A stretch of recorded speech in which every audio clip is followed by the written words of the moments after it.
free court akachi ni nyina uba in Facebook page ne so Akoma 87.9 FM a eni akwa no nanim ene de yanim krata ne so no Facebook page ne so sisi e wo no mu a na ni nyina no akwa gina se emfie no de bebrebe wo 2022 ene ba ebeto odwa se akwa ba ko bi bia ye fa ne se Abesim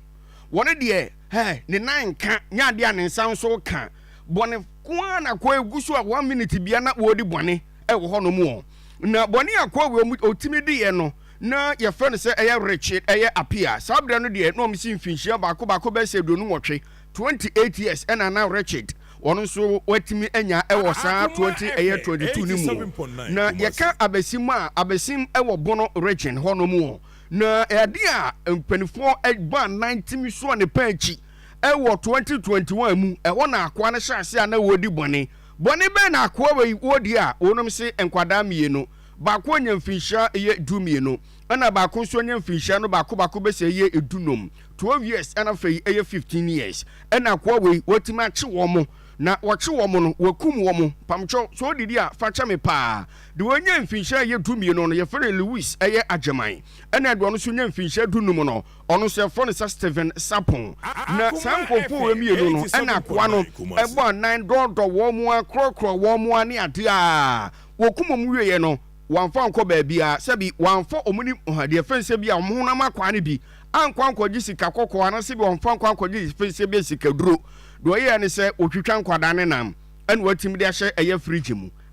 na nipa nam de ye de hye fridge mu saa ema no so akwakoye ye de enti wonkomra dansifo nyina etimi bemu masansem no eno so ba be ye deja enti efri 22 ebesi 26 na tese emfinhia ba saa nan afei ena court nso etimi esi ginaye enti omo de na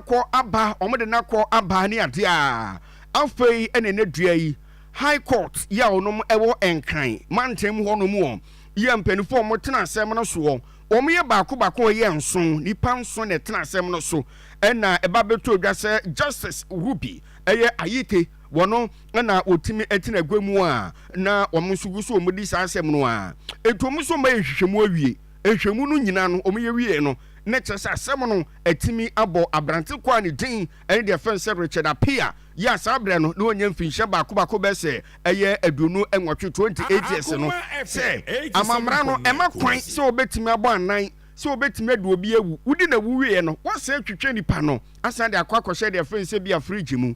so kwachi adaka wo twetwe nkofo ma enu ti court say wo nyina transi din no akwa no eye se wo mutimi de kwa kotum wo de ne kwa kotum no woni aban na ekwa akoko ahye until life imprisonment ena Richard appear efinhia nan ya police force on the page no sabredi omadi asem nyina awie si na ko nkomra no sabredi onom se Richard appear ebisafo akwa no Abesim asem na ye kan yo Abesim achapa ebia na owrafi enuti ena me ye ma adwene se mekoma chipa na metimi abomoden aka wo ewo no mti akwa no wo twetwe nipa edi share fridge mu no ene dua yi ena court nso Akoba say finally it's about to go down. It is abre court say oni aban enkonhye life imprisonment na onsanye dwumaden enta 20 akwa no pamcho nanim nie enam say court etimesi ginaye no de ye betimi de nanim so atodwa ama manfo so aba behwe binti Richard appear nie be maboada sabre de onye boada oye fun pa oye fun utwitwa nipa chef fridge sa eno no na e de enkalomo ana de ba de nim de na akwa no na ka opeso de ni sia nipa no opeso de omkokoyo e de asem kura asem pie mu kura be se ayosana August bosomi no ne da na to so 2021 anti August 2021 eno odi sa abone no na posifo 23 24 25 26 enfie benum enti aposifo no che no 20 eye 22 mu ho ti afi no modi asem no nyina awie o mse akwa no wodi nsemfo anu ti be ya onko oni aban enkonhye ye ka life imprisonment a let's say oni aban 87.9 na we yesa kobo na ho ka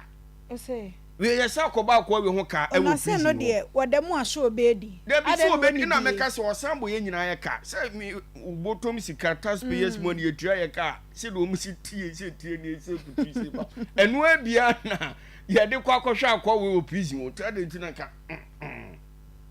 na nkonko ne ba bi preko ayasem say bible na kan said wo hwe se kan no ono so ye dey owu o se kan no nam so sabre de ye say emranti nyade ebetimi ekuni bia mana yeye ne mum woni aban enso etimi akwa Abesim 87.9 ye fontu dwase ye man mu mra wo mu ana me kan se mra ntia